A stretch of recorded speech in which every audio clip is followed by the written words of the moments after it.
이스라엘 백성들, 남유다 백성들은 총 4차례에 걸쳐서 바벨론의 포로로 잡혀갑니다. 그리고 3차례에 걸쳐서 바벨론 포로에서 예루살렘으로 돌아옵니다. 1차 귀환, 2차 귀환, 3차 귀환이 있죠. 1차 귀환은 주전 538년 고레스 왕의 칙령으로 이루어지는데 한번 보여주시겠어요? 당시 귀환자들의 리더는 스룹바벨과 예수아였습니다. 이때 1차로 귀환한 자들이 한 일이 뭐냐? 예루살렘 성전을 건축하고 하나님께 봉헌하는 일을 했어요. 여러 가지 방해와 공사 중단 등 우여곡절 끝에 주전 516년에 성전 건축을 마무리하고 하나님께 봉헌합니다. 이게 제2성전입니다. 제1성전은 솔로몬 성전이죠. 제2성전, 수룹바벨 성전이 포로 귀환자들, 1차 귀환자들에 의해서 건축이 됩니다. 성전이. 그리고 세월이 한참 흘렀습니다. 주전 458년이 됐어요. 2차 귀환이 일어나는데 이때가 언제냐? 바벨론에 있던 남유다 백성들이 첫 번째로 돌아왔던 해로부터 약 80년이 지났습니다. 그러니까 1차 귀환으로부터 80년의 세월이 지났고 성전 건축으로부터 시작하면 약 58년이 지난 시점입니다. 60여 년의 세월이 흘렀어요. 오늘 본문은 바로 그 시기에 시작이 됩니다. 1절에 이렇게 나오죠.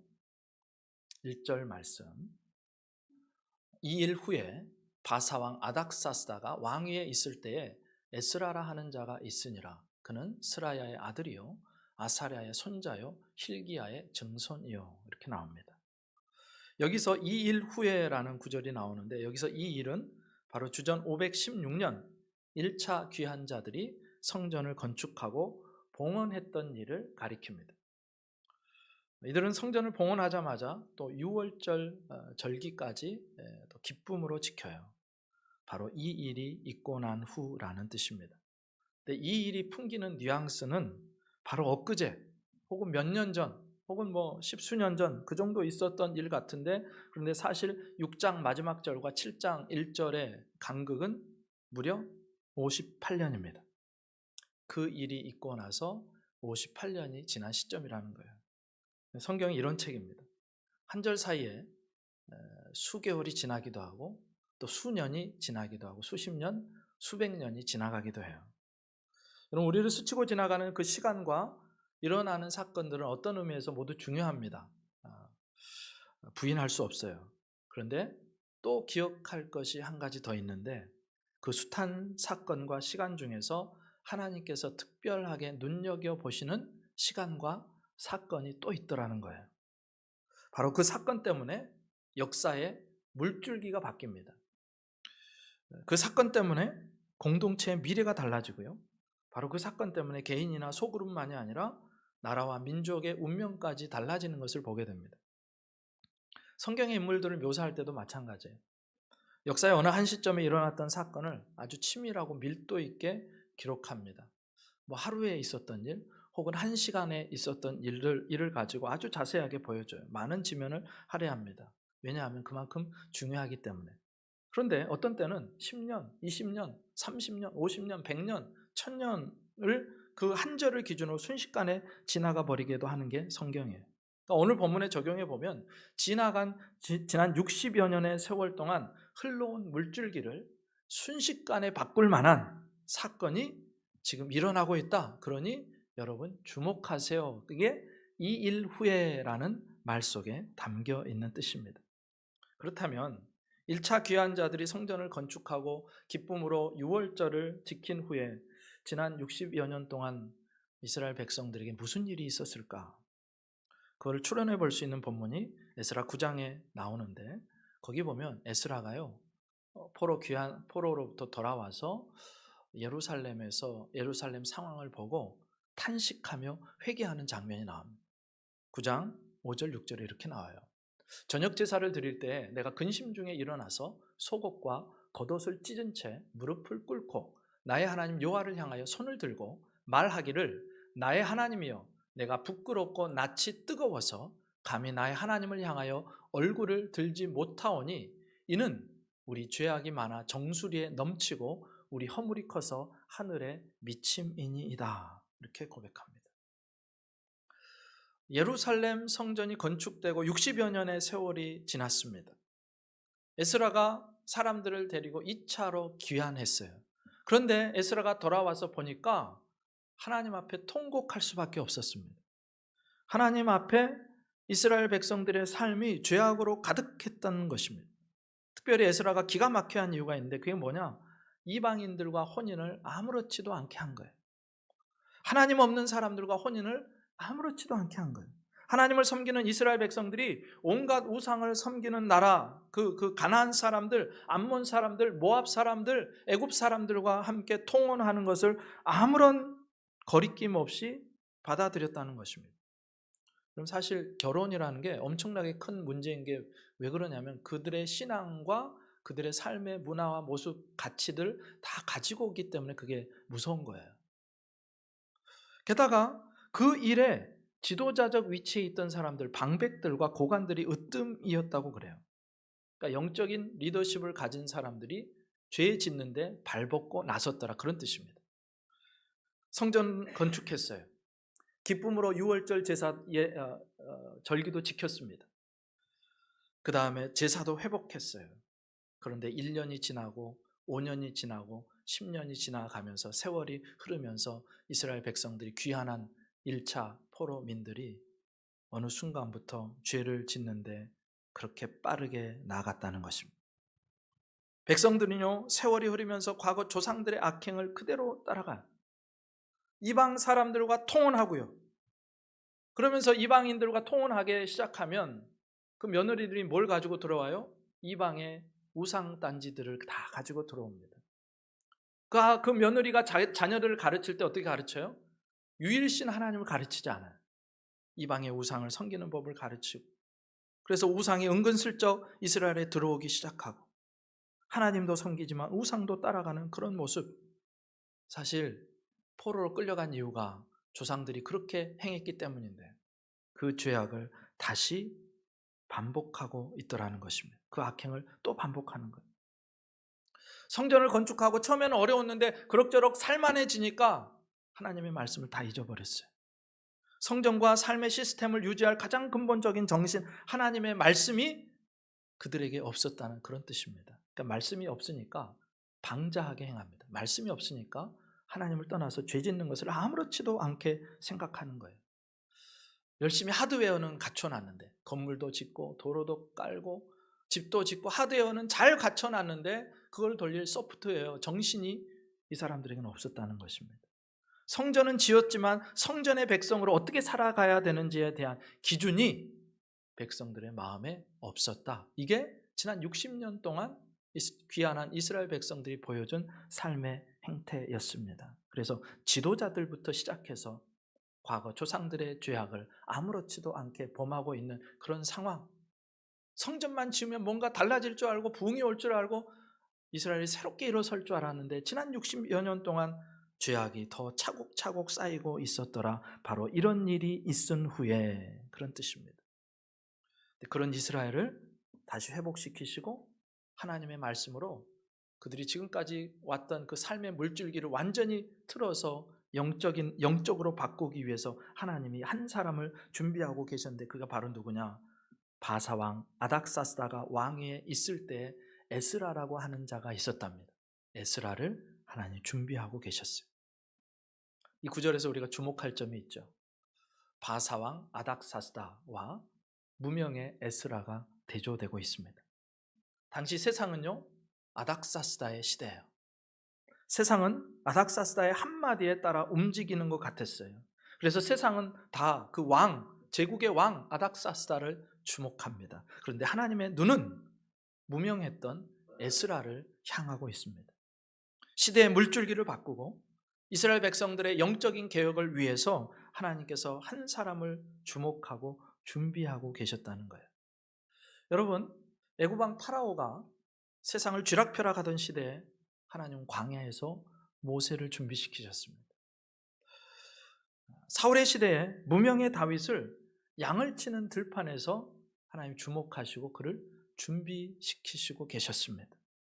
그 하나님이 오늘 에스라를 주목하시고 그를 시대를 향한 하나님의 대책으로 준비하고 계셨습니다. 지금도 마찬가지입니다. 지금 세상은요, 인물이 없다고 난리예요. 시대와 세상은요, 인물을 구합니다. 사람이 없대요. 사람을 찾는 사람들은 사람이 없다 그러고, 또 자리를 찾는 사람은 자리가 없다 그러고, 그렇게 자리는 많은데 사람이 없답니다. 이런 시대의 성도는 어떤 사람이냐? 성도는요, 그 시대에 하나님의 대책이 되도록 하나님께 부름받은 사람들이에요. 오늘 또 하나님은요, 이 시대의 대책으로 누구를 세울까를 온 땅을 두루 살펴보시면서 그 한 사람을, 에스라와 같은 한 사람을, 다윗과 같은 한 사람을 찾고 계시다는 것입니다. 그럼 하나님이요, 지금도 저와 여러분의 삶을 주목하고 계시다는 거예요. 아닥사스다의 시대에 에스라를 주목하고 준비시키시고 사용하셨던 그 하나님께서 저와 여러분의 삶을 보시고 그렇게 역사하시기를 주님의 이름으로 축복합니다. 당시 타락한 이스라엘을 위한 하나님의 대책 에스라였고, 그 에스라를 오늘 성경은 이렇게 소개해요. 1절 하반절부터 5절까지 이렇게 족보가 나옵니다. 그는 스라야의 아들이요, 아사랴의 손자요, 힐기야의 증손이요. 이렇게 넘어가서 이제 5절로 가면 마지막에 보면 15대 손이요, 대제사장 아론의 16대 손이라 이렇게 나와요. 에스라를 소개하기 위해서 긴 족보를 보여줍니다. 왜 족보가 나왔을까? 두 가지를 생각할 수 있어요. 첫 번째는 하나님의 신실하심을 족보에서 볼 수 있어야 됩니다. 두 번째는 에스라의 정통성이에요. 사실 나라가 망하고 성전이 무너지고 포로로 끌려가면요, 아무런 소망이 없습니다. 내 인생 이야기는 이제 거기로, 그것으로 끝난 것 같은 그런 시간을 보내게 돼요.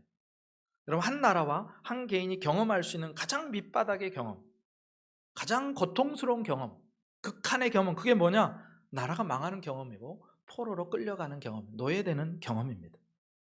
그런 상황에서 어떻게 하나님의 백성들은 하나님의 사랑과 은혜와 신실하심을 발견하는가? 족보가 우리에게 그걸 말해줘요. 그렇게 바닥을 치고 망해버린 백성들을 향한 하나님의 신실하심은요, 끊어지지 않았다. 그걸 족보를 통해서 보여주시는 거예요. 에스라까지 내려오는 족보는요, 끊어지지 않습니다. 하나님의 은혜의 끈이요, 에스라의 저 선대로부터 계속해서 그 은혜가 내려오고 있는데 하나님은 단 한순간도 그 은혜가 멈추게 하신 적이 없었다. 족보를 통해서 보여주시는 거예요. 나라의 멸망과 포로 생활로 내 인생의 이야기는 끊어진 것 같았지만 하나님께서는 계속해서 역사 속에서 에스라의 조상들을 통해서 에스라가 오기까지 그 이야기를 써 내려오고 계셨다는 것입니다. 사람이 볼 때 에스라의 가문, 넓게 말하면 이스라엘이라는 나라의 이야기는 끝난 것 같았지만 그 망한 역사 속에서도 하나님은 불씨를 준비하고 계셨고 불씨를 꺼뜨리지 않았고 남은 자들을 계속해서 남겨오셨다. 이게 족보에 기록되어 있는 거예요. 사실 족보를 보면요, 이름 모르는 사람이 대부분입니다. 아는 사람 몇 사람 있고 대부분 몰라요. 근데 하나님은 그 무명의 사람들을 통해서 신실하게 하나님 나라의 역사를, 이스라엘 백성의 역사를 이어오고 계셨다. 하나님 이렇게 성실하셨다. 이스라엘은 하나님께 불성실했고 악했지만 하나님은 역사 속에서 그들에게 내내 신실하셨다. 이게 족보 속에 담겨진 의미입니다. 그런데 족보는 또 다른 이야기를 해주죠. 바로 에스라의 정통성에 관한 거예요. 에스라의 족보가 어디까지 올라가죠? 16대 손, 16대 아론까지 올라갑니다. 아론이 누구냐? 이스라엘의 초대 대제사장입니다. 그 아들, 아론의 아들 엘리아살이 있죠. 아론을 이어서 또 대제사장 위에 오릅니다. 그러니까 에스라의 가문은요, 대제사장 가문이었어요. 대대로 대제사장이 나오는 가문, 아론 이후로 또 후손들을 타고 내려오다 보면 사독이라는 사람을 만나요. 그 사람은 다윗과 솔로몬 때 또 대제사장입니다. 또 에스라의 아버지 혹은 조상 스라야라고 나오는데 이 사람이요, 예루살렘이 파괴될 때 대제사장이었다 그래요. 그래서 느부갓네살 왕의 시위대장 느부사라단에 잡혀서 하마 땅 림나에서 죽습니다. 물론 남유다가 망한 연대하고 에스라의 활동 연대를 비교해 보면 스라야가 에스라의 아버지였다라고 하기에는 좀 힘든 면이 있어요. 아마도 그의 조상 중에 한 명이었던 것 같습니다. 어찌되었건 에스라는 그런 뼈대 있는 대제사장 가문의 혈통적 정당성을 가진 사람이었다. 이거를 이야기하고 싶은 거예요. 그럼 제사장이 하는 일이 뭐죠? 성전에서 제단을 섬기는 일을 합니다. 제사에 관한 일을 해요. 또 하는 일이 뭐냐? 백성에게 율법을 가르칩니다. 율법의 전문가가 되어서 율법을 수호하고 율법을 지켜내고 율법이 계승되게 하고 그 율법을 사람들에게 가르치고 율법에 따라서 하나님의 말씀에 따라서 하나님의 백성들이 살아가도록 하는 일을 누가 하느냐? 제사장이 하는 거예요. 또 제사장이 하는 일이 있어요. 우림과 둠밈을 통해서 하나님의 뜻을 알게 하는 것. 이것도 제사장이 하는 일입니다. 그러면 하나님께서는 왜 이 대제사장 가문의 에스라를 준비시키시고 예루살렘으로 귀환하게 하시는가? 아까 상황을 말씀드렸잖아요. 60년 동안 성전이 지어지고 절기도 지키고 제사도 드리는데, 그런데 그들의 삶이 여전히 죄악 가운데서 있었습니다. 성전에서 제사 드리고 하나님 앞에 절기를 지키면서 그 땅을 살아가야 될 사람이 성전으로 지어져 가고 있지 않았다는 거예요. 사람을 세우는 것은 하나님의 말씀밖에 없거든요.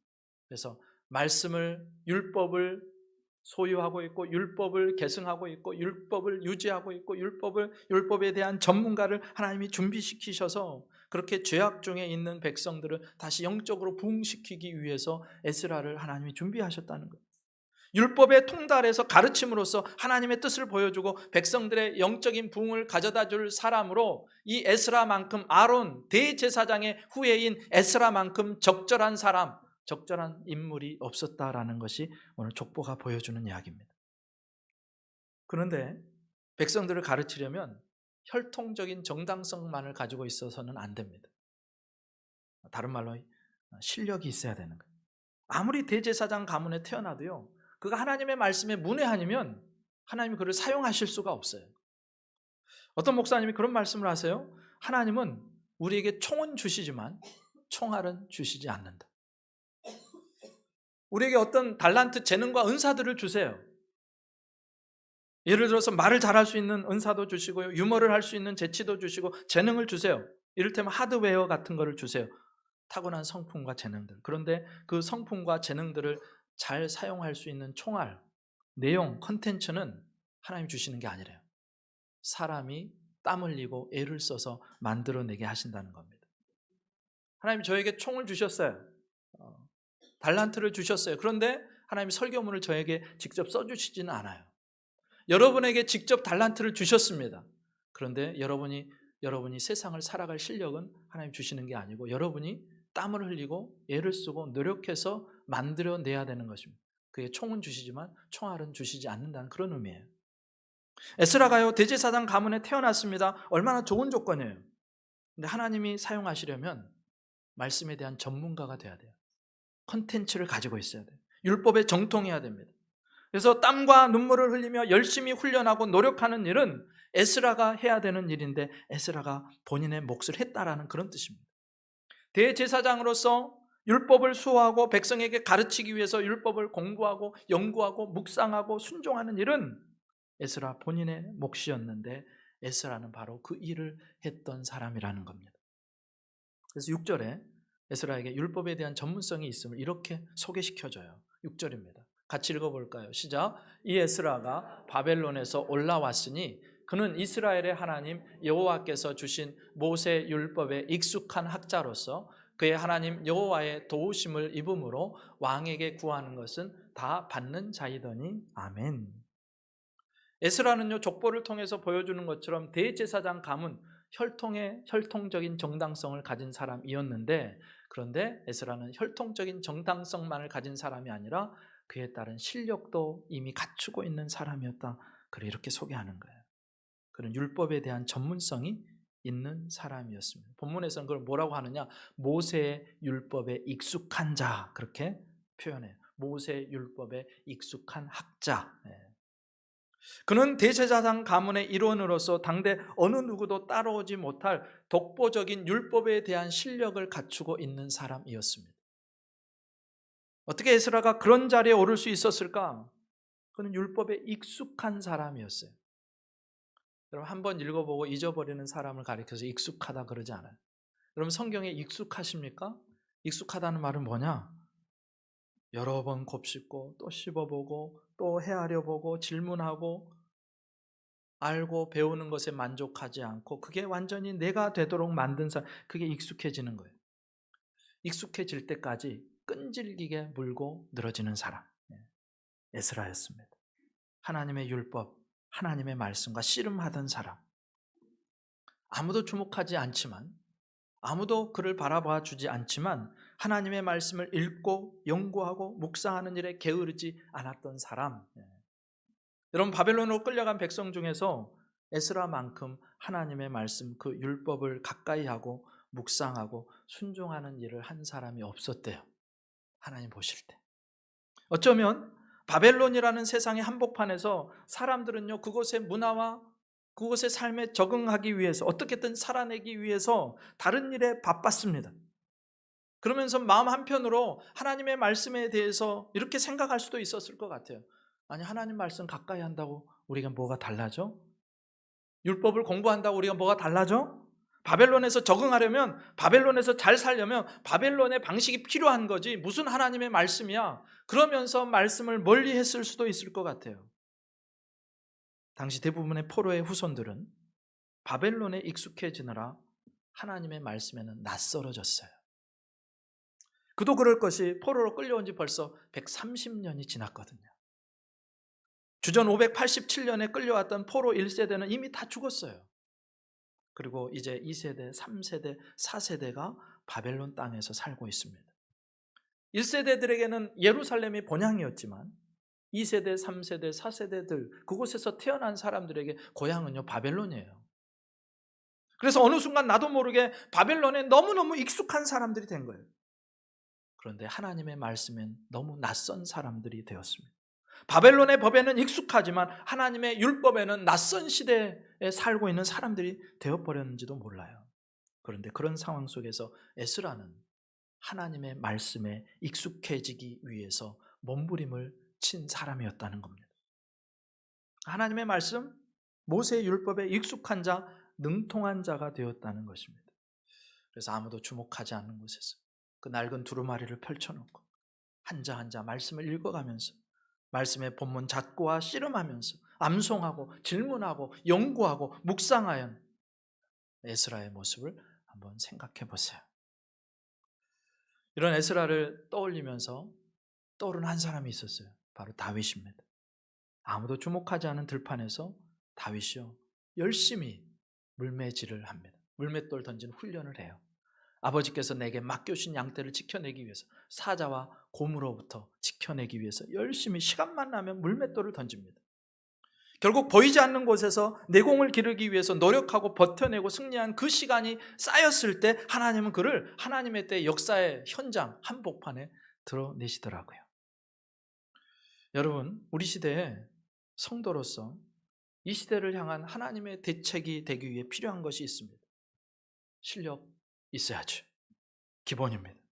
네, 거기에 플러스 하나님의 말씀에 익숙한 사람이 되는 것, 이게 필요합니다.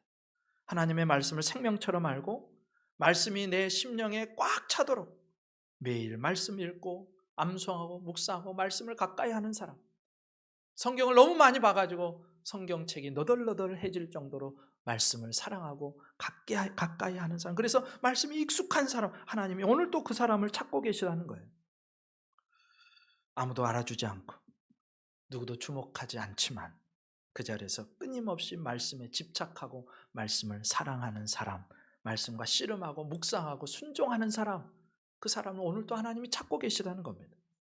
그래서 말씀으로 우리의 발바닥에서부터 시작해서 정수리까지 말씀으로 꽉 차 있는 사람. 네. 오늘 하루 말씀 읽었다고 그렇게 말씀이 내 안에 축적되는 게 아니에요. 매일매일 말씀을 쌓아가는 작업이 필요해요. 매일매일 묵상하지 않으면 그 일이 되지 않습니다. 이런 박식한 사람을 가리켜서 뭐라 그러냐면, 영어를 써서 죄송합니다, 워킹 딕셔너리라 그래요. 걸어다니는 사전. 네. 저와 여러분은 걸어다니는 성경이 돼야 될 줄 믿습니다. 네. 워킹 바이블이 돼야 돼요. 네. 그런데 에스라를 이렇게 하나님의 말씀에 모세 율법에 익숙한 학자라고 소개하는데 또 다른 소개가 있는데, 하나님이요 뭐라고 하느냐? 에스라를 가리켜서 왕에게 구하는 것은 다 받을 수 있는 사람이었다라고 본문이 또 얘기합니다. 이게 깜짝 놀랄 일이에요. 충격받을 일입니다. 왕에게 구하는 것은 다 받을 수 있는 사람. 세상에나 어머나 포로민의 후손인데 이 바벨론 출신이 아니에요. 바벨론 고관 대작들의 자제도 아니에요. 포로민 중에 한 사람. 여러분, 이스라엘에서야 대제사장이라면 종교적인 지도자의 위치이지만 그것이 바벨론과 바벨론 왕에게 무슨 소용이 있습니까? 율법에 익숙한 것 때문에 도대체 에스라가 바벨론 왕에게 어필할 수 있는 게 뭐가 있어요? 아무것도 없습니다. 바벨론이요, 하나님 섬기는 나라도 아니에요. 그 제국이요, 온통 우상들이 득실득실한 제국입니다. 그런데 그 나라에서 하나님의 사람 이 에스라가 귀하게 쓰임 받을 이유가 별로 없어요. 예전에 포로로 끌려왔던 다니엘처럼 정치 분야에서 탁월한 사람도 아니고 단지 하나님의 말씀에 익숙했던 사람일 뿐인데 그가 어떻게 왕에게 구하는 것은 다 받아낼 수 있는 그런 위치에 있게 됐을까? 에스라도 신기한 거죠. 에스라는 그런 자신의 상황을 하나님의 도우심을 입었다라고 표현합니다. 하나님의 도우심을 입었다. 에스라가 볼 때요, 당시의 왕이었던 아닥사스다 왕이 나를 총애할 이유가 단 하나도 없는 거예요. 내 요구를 들어줄 이유가 단 하나도 없는 거예요. 그런데 어쩐 일인지 자기가 원하고 구하는 무엇이든지 내줄 만한 그런 일들이 에스라의 삶에서 일어나고 있더라. 그래서 그것을 에스라는요, 하나님의 은혜라고 표현합니다. 근데 이 은혜를 조금만 찾고 들어가 보면 흥미로운 게 있어요. 당시 아닥사스다 왕과 에스라가 어떻게 연결됐을까? 접점이 뭘까? 역사 속에서 추측해 볼 수 있습니다. 그것은 바로 아닥사스다의 양 어머니였던 에스더 왕비예요. 여러분, 에스더 왕비 아시죠? 포로민 중에 한 여인이 제국의 왕비가 됐는데 그게 에스더였습니다. 아닥사스다의 아버지가 아하수에로, 세상에서는 크세르크세스라고 하는 그 바벨론 페르시아 제국의 왕이었는데, 근데 에스더가 바로 그 아하수에로 크세르크세스의 그 왕비가 됩니다. 아하수에로가 죽은 후에 그 아들 아닥사스다가 왕에 오르는데 그는 와스디의 아들로 알려져 있어요. 그러니까 에스더에게는 이 아닥사스다가 양 아들이 되는 겁니다. 아마도 아닥사스다는 에스더로부터 하나님에 대해서 어려서부터 배우고 율법에도 어느 정도의 식견이 있게 자랐을 것으로 추정합니다. 학자들이 그렇게 생각해요. 물론 역사 속에서 아닥사스다는요, 왕에 오르지 않았다면 더 좋았을 사람으로 기록되지만 그럼에도 불구하고 양 어머니 에스더와 또 그와 연관된 하나님의 백성들이 굉장히 자애로운 왕으로 알려져 있습니다. 그러니까 결국 에스라도 그렇고 나중에 이제 3차 귀환하는 느헤미야도 그렇고 에스더를 통해서 아닥사스다 왕과 연결된 사람들이었고, 하나님께서는 그런 접촉점을 통해서 하나님의 일을 진행하시는 것을 보게 됩니다. 여기서 한 가지 알 수 있는 사실이 있죠. 하나님께서 우리를 도와주시고 은혜를 베푸시는 여러 방법 중에 하나가 뭐냐면 바로 사람을 통한 도움이라는 거예요. 여러분, 하나님께서 한 사람을 통해서 관계를 만드시는 데는 분명히 또 다른 이유가 있어요. 그 관계를 통해서 하나님의 일이 진행되도록 하나님 그 사람을 통해서 역사하실 때가 많더라는 것입니다. 에스라가 볼 때 그의 발걸음과 만남과 예루살렘 귀환과 관련해서 아닥사스다 왕의 도움을 받았고 지지를 받았고 그 뒤에는 왕비 에스더가 있었고 그렇게 하나님의 사람을 통해 연결된 인맥을 통해서 자신이 무사히 귀환하게 된 것을 하나님이 도우셨습니다. 하나님의 은혜입니다라고 설명하는 거죠. 그래서 사람은요, 우리 곁에 있는 사람은 너무너무 중요합니다. 그 만남을 하나님의 일을 위해서 귀하게 사용하시기 때문에 그래요. 그러니 우리는 사람을 귀하게 여겨야 돼요. 물론 이 사람이 내게 어떤 이득이 되고 유익이 되어서 귀하다 그런 뜻은 아닙니다. 사람은요, 존재 자체만으로 귀해요. 하나님의 형상이기 때문에. 그런데 때로는 그 귀한 존재를 통해서 하나님이 큰 일을 이루어 가시기 때문에 그 귀한 존재가 더 귀하게 느껴지는 것입니다. 에스라는요, 왕과의 관계, 또 그 뒤에서 힘을 쓰고 있었던 에스더 왕비, 그리고 수많은 믿음의 사람들 통해서 일을 이루어 가시는 하나님을 보고 자신이 하나님의 도우심을 입은 사람, 하나님의 은혜를 입은 사람이었노라고 고백하는 것을 보게 됩니다. 여러분, 저와 여러분 곁에 있는 분들이 여러분을 하나님의 도우심으로 느낄 수 있기를 주님의 이름으로 축복합니다. 이 사람을 통해서 하나님 내게 은혜를 베푸셨어요. 우리가 서로가 서로에게 그렇게 고백할 수 있어야 돼요. 당신은 내게로 온 하나님의 도움입니다. 하나님의 은혜입니다. 한번 인사해 보겠습니다. 당신은 내게로 온 하나님의 도움이십니다. 은혜입니다. 네. 네. 네. 근데 재밌는 것은 뭐냐면 에스라라는 이름 뜻이 도움이라는 뜻이에요. 네. 하나님의 도우심. 이름도 잘 지어야 됩니다. 네.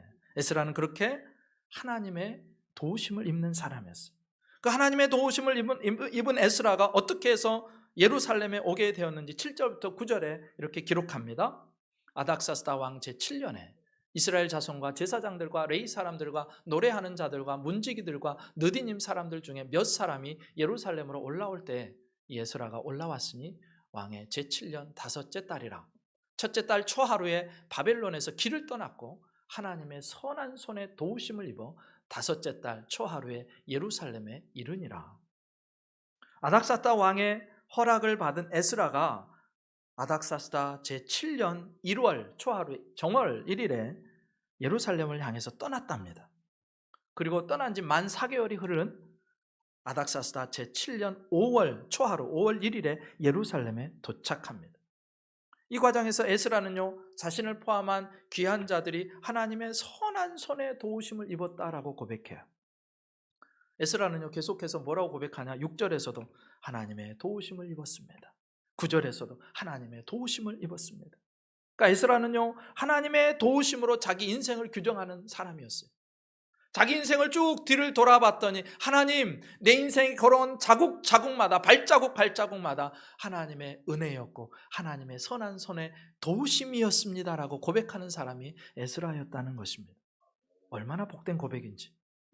여러분, 저와 여러분이 내 인생을 돌아볼 때 에스라처럼 하나님, 내 인생이 진짜로 하나님의 선한 손의 도우심이었습니다라고 고백할 수 있는 저와 여러분이시기를 주님의 이름으로 축복합니다.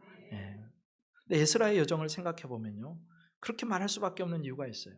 예루살렘으로 돌아오는 길이요, 결코 쉽지 않은 험난한 길입니다. 대략적인 여정이요, 약 1300km에서 1500km 정도가 되는데 매일 한 16km에서 20km 정도를 행군했다는 계산이 나와요. 짐도 있어요. 짐을 이기도 하고 매기도 하고, 또 아이들이 있으면 아이들을 동반한 경우는 더 힘들었겠죠. 오는 길에요, 여러 가지 어려운 상황을 만날 수도 있었습니다. 길을 가다가 도적대를 만날 수도 있어요. 당시에 우리처럼 치안이 발달했거나 도로 교통이 발달했거나 차가 있거나 그런 시대가 아니에요.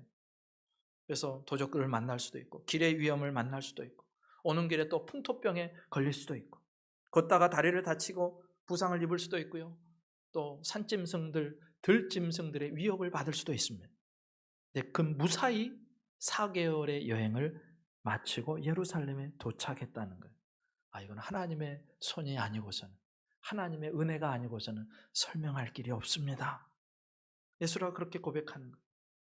여러분, 저와 여러분의 인생길에서 절대적으로 필요한 것이 하나님의 도우시는 손인 줄 믿습니다. 네. 우리 자녀들의 삶에 절대적으로 필요한 게 뭐냐? 하나님의 돕는 손길이에요. 함께 하시는 손길.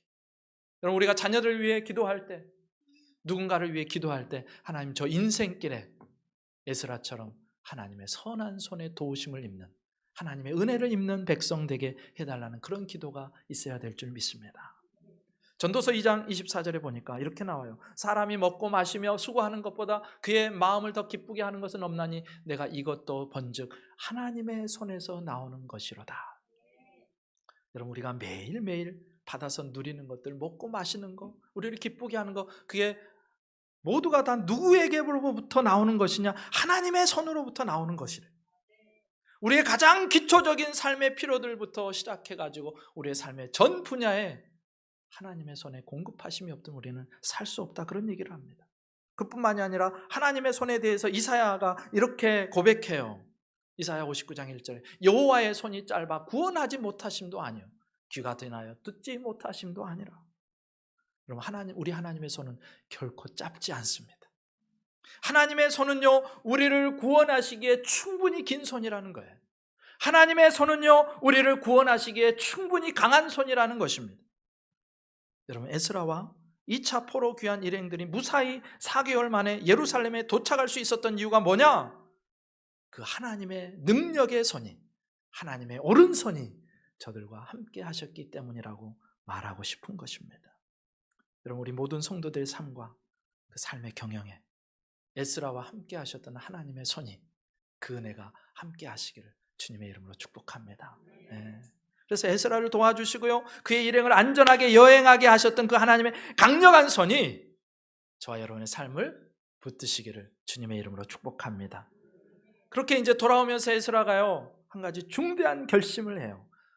오기 전부터 이 결심이 있었는지 아니면 오면서 이런 결심을 했는지 모르지만 본문 10절에 그 결심이 이렇게 나옵니다. 10절 말씀 함께 읽습니다. 시작. 에스라가 여호와의 율법을 연구하여 준행하며 율례와 규례를 이스라엘에게 가르치기로 결심하였었더라. 아멘. 내 모든 여정이 하나님의 도우심입니다라고 고백했던 에스라는요, 한 가지 중요한 결심을 해요. 이 결심이요, 떠날 때부터의 결심이었는지 아니면 오다가 여행 중에 일어난 결심이었는지 모르는데 저의 생각에는 떠날 때부터 이미 그런 결심을 가지고 있었던 것 같아요. 근데 이 결심은 너무너무 중요한 결심이죠. 하나님 보실 때 기뻐하실 결심입니다. 에스라는요, 말씀에 익숙한 사람이었어요. 그 말씀을 통해서 은혜를 입은 사람이었습니다. 여러분, 말씀을 읽으면 여러분이 느끼는 게 있잖아요. 내 죽었던 영이 살아나기 시작해요.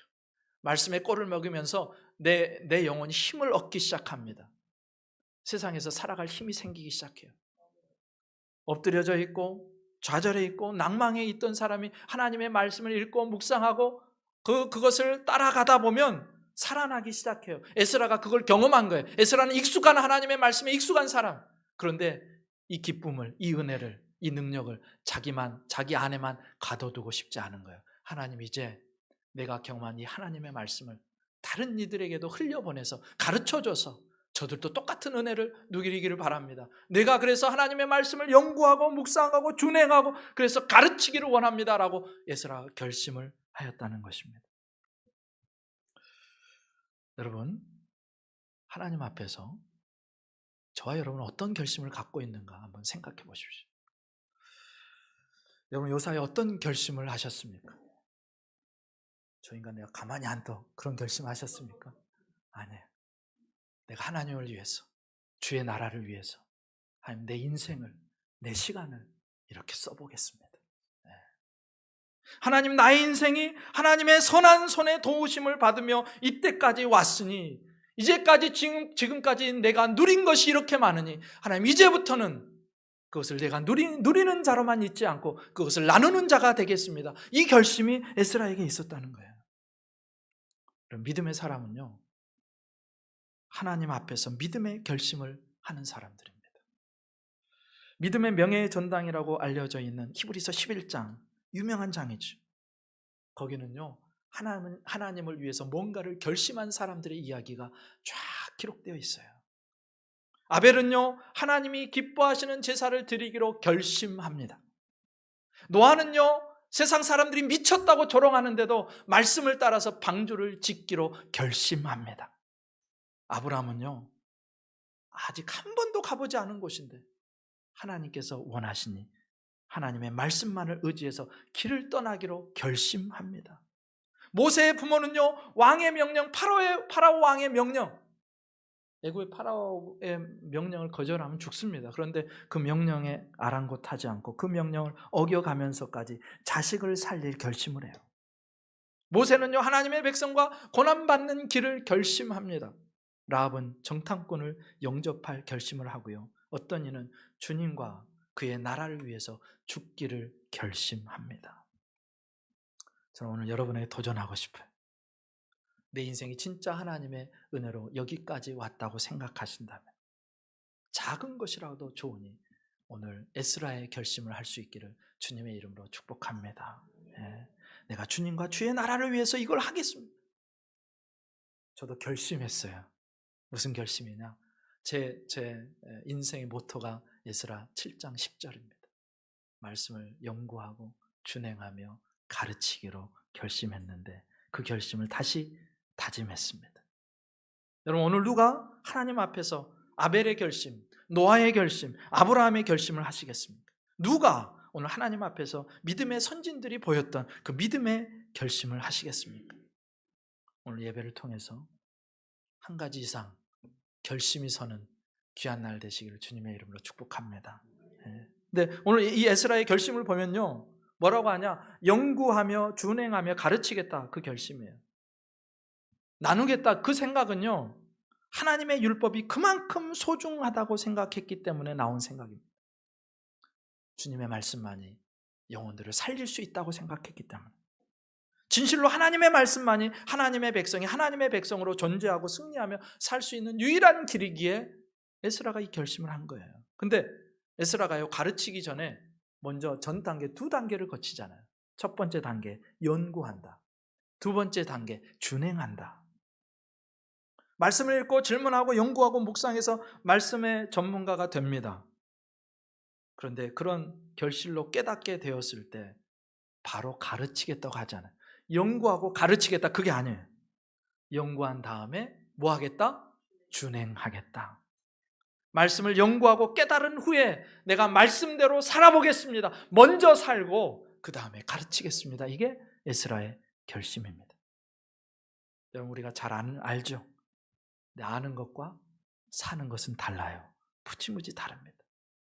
아는 것과 사는 것 사이에는 엄청난 간극이 벌어져 있어요.